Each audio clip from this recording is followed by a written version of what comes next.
বিসমিল্লাহির রহমানির রহিম। সম্মানিত দর্শক ও শ্রোতাবৃন্দ, আসসালামু আলাইকুম।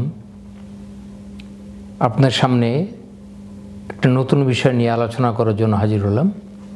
এখন যে বিষয়টি আলোচনা করব তার শিরোনাম হচ্ছে বিএনপির রাজনীতি, বর্তমান এবং আগামীর পথ চলা।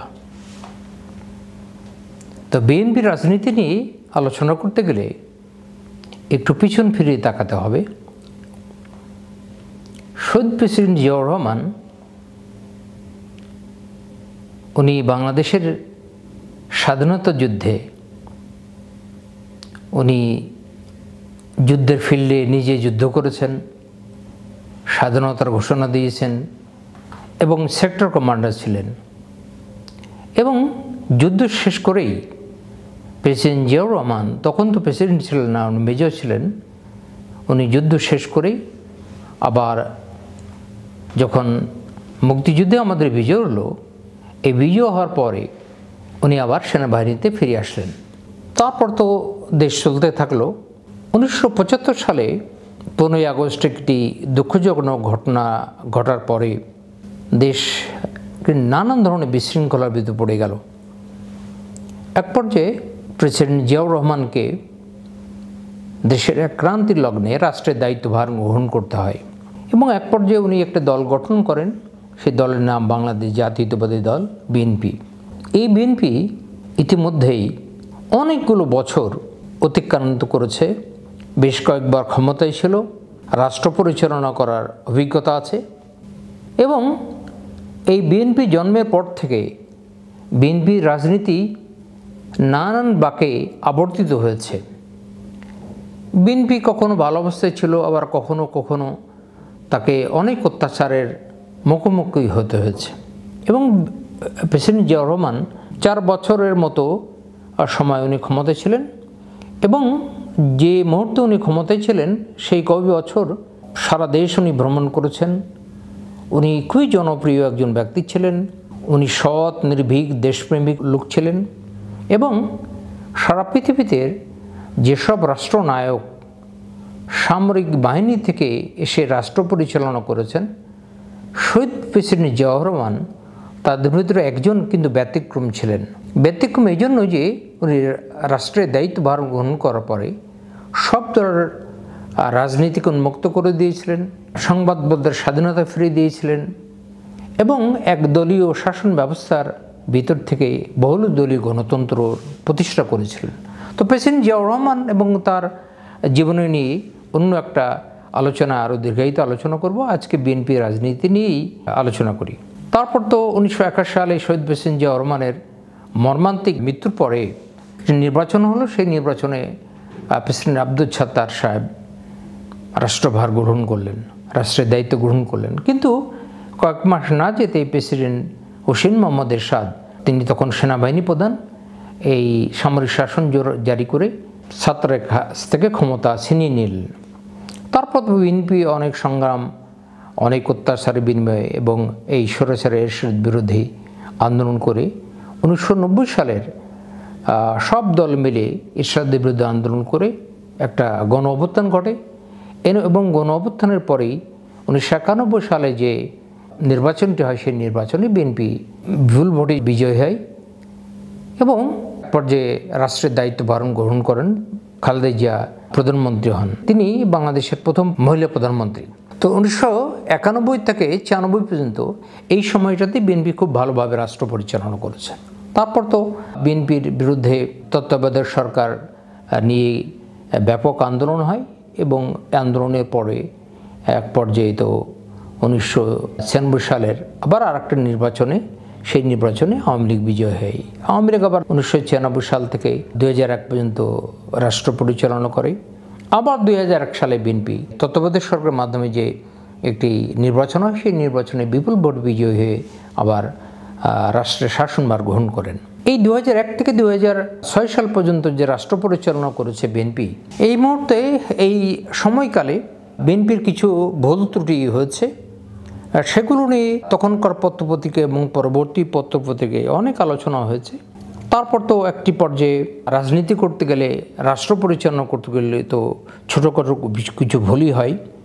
তারপরে তো আসলো 111-এর সরকার, ফখরুদ্দিন মঈনুদ্দিনের সরকার, এবং ওই সরকার ক্ষমতা আসার পরে ব্যাপক নির্যাতন চালানো হয় বিএনপির পরে। অন্যান্য দলের রাজনীতিবিদদের পরেও নির্যাতন অত্যাচার চলেছে, কিন্তু বিএনপির পরে সব থেকে ব্যাপক নির্যাতন এবং অত্যাচার চালানো হয়। তারপর তো এক পর্যায়ে 2008 সালে নির্বাচন আবার আওয়ামী লীগ ক্ষমতা আসে। আওয়ামী লীগ ক্ষমতা আসার পরে তারপর দীর্ঘ 15-16 বছর আওয়ামী লীগ দেশ শাসন করেছে, এবং এই শাসন আমলে ব্যাপক দুর্নীতি, অনিয়ম, প্রশাসনের দলীয়করণ, নানান ধরনের বিশৃঙ্খলা, বিশেষ করে আর্থিক খাতে এত বিশৃঙ্খলা হয়, এত ব্যাংক ডাকাতি হয় যে এইসব অনিয়মের বিরুদ্ধে, এসব জুলুম অত্যাচারের বিরুদ্ধে, এবং এই সময়কালে সব থেকে যে দুটো দল অত্যাচারের শিকার হয় তার ভিতরে একটি বিএনপি এবং আর একটা হচ্ছে জামাত ইসলামী। জামাত ইসলামের রাজনীতি নিয়ে আজকে আলোচনা করব না, অন্য একদিন সুযোগ পেলে আলোচনা করা যাবে। তো বিএনপির সব থেকে, বিএনপির কর্মীরা, বিএনপির মন্ত্রীরা, বিএনপির যারা আগে এমপি ছিল, একেবারে গ্রাম পর্যায়ে থেকে শুরু করে জাতীয় পর্যায় পর্যন্ত ব্যাপকভাবে বিএনপি ক্ষতিগ্রস্ত হয়, বিএনপির নেতাকর্মীরা অত্যাচারিত হয়। কিন্তু এত অত্যাচার, এত জুলুম, এত নিপীড়ন সহ্য করার পরেও বিএনপি দাঁতে দাঁত কামড়িয়ে এটা তারা টিকে ছিল এবং এখনও ভালোভাবে টিকে আছে। তারপর তো আপনারা সবাই জানেন যে 5ই আগস্টের, জুলাই আগস্টের গণ অভ্যুত্থান ঘটলো। সেই গণ অভ্যুত্থানে আওয়ামী লীগ সরকারের প্রধানমন্ত্রী যিনি ছিলেন শেখ হাসিনা, উনি ভারতে পালিয়ে গেলেন, এবং পরবর্তী পর্যায়ে তো অন্তর্বর্তী সরকারের প্রধান হিসেবে ডক্টর ইউনূস সাহেব দায়িত্ব গ্রহণ করলেন। এবং এই যে অন্তর্বর্তী সরকার দায়িত্ব গ্রহণ করার পর থেকে 6 মাস এই মুহূর্তে বিএনপির রাজনীতি এবং সামনে বিএনপি কী করবে সেই নিয়ে দু একটা কথা বলে আজকের আলোচনা শেষ করব। বিএনপি একটি বৃহত্তম দল।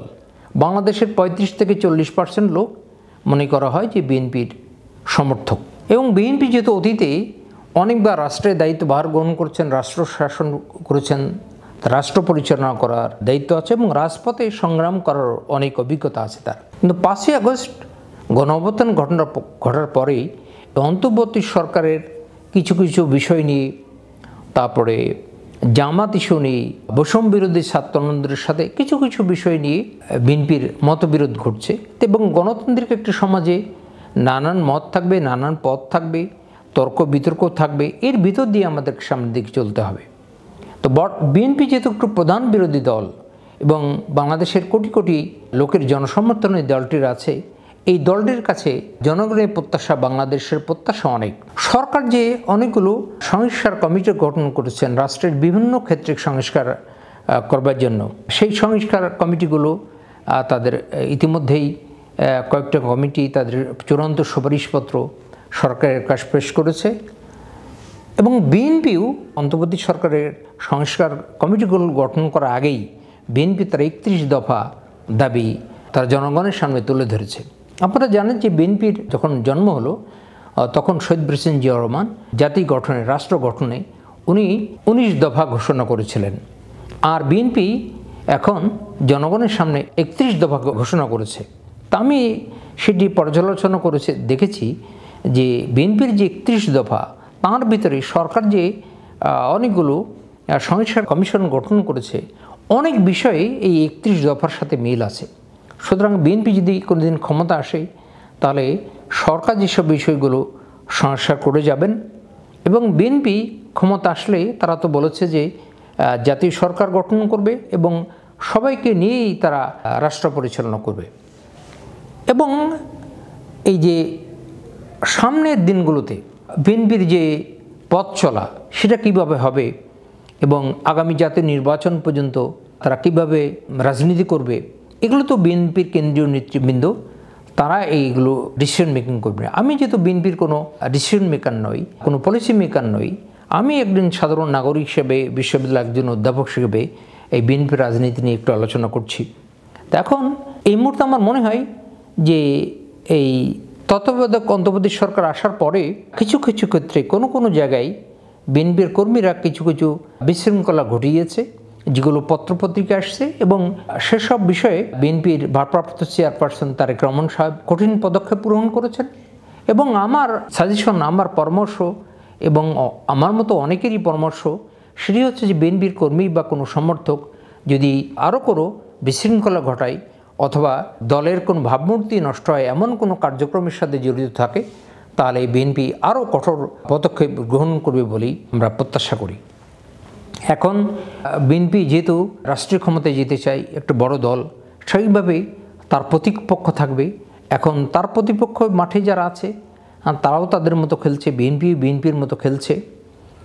অতীতে বিএনপির ছোটোখাটো যে ভুল ত্রুটি হয়েছে এবং সেসব ভুল ত্রুটিগুলো শুধরে নিয়ে অতীতে বিএনপি রাষ্ট্র পরিচালনা করার যে অভিজ্ঞতা আছে সেই অভিজ্ঞতাকেই কাজে লাগিয়ে বর্তমান যারা বিএনপির পলিসি মেকাররা আছে তারা রহমান সহ সবাই মিলে আগামী দিনে একটি ভালো রাজনীতি দেশ এবং রাষ্ট্রকে উপহার দেবে।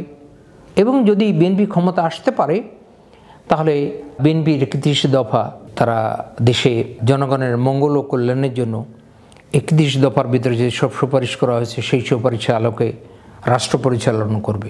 তো যাই হোক, রাজনীতিতে পক্ষ বিপক্ষ ভুল ত্রুটি নানান ধরনের বিষয় থাকবে। সব অভিজ্ঞতা কাজে লাগিয়ে বিএনপি বর্তমানে যে রাজনীতি করছে এবং আগামী দিনে যে রাজনীতি করবে সেগুলো রাষ্ট্র, দেশ এবং জাতির কল্যাণ বয়ে নিয়ে আসুক, এই প্রত্যাশায় আমি আমার আলোচনাটি এখানে শেষ করছি। আল্লাহ হাফেজ।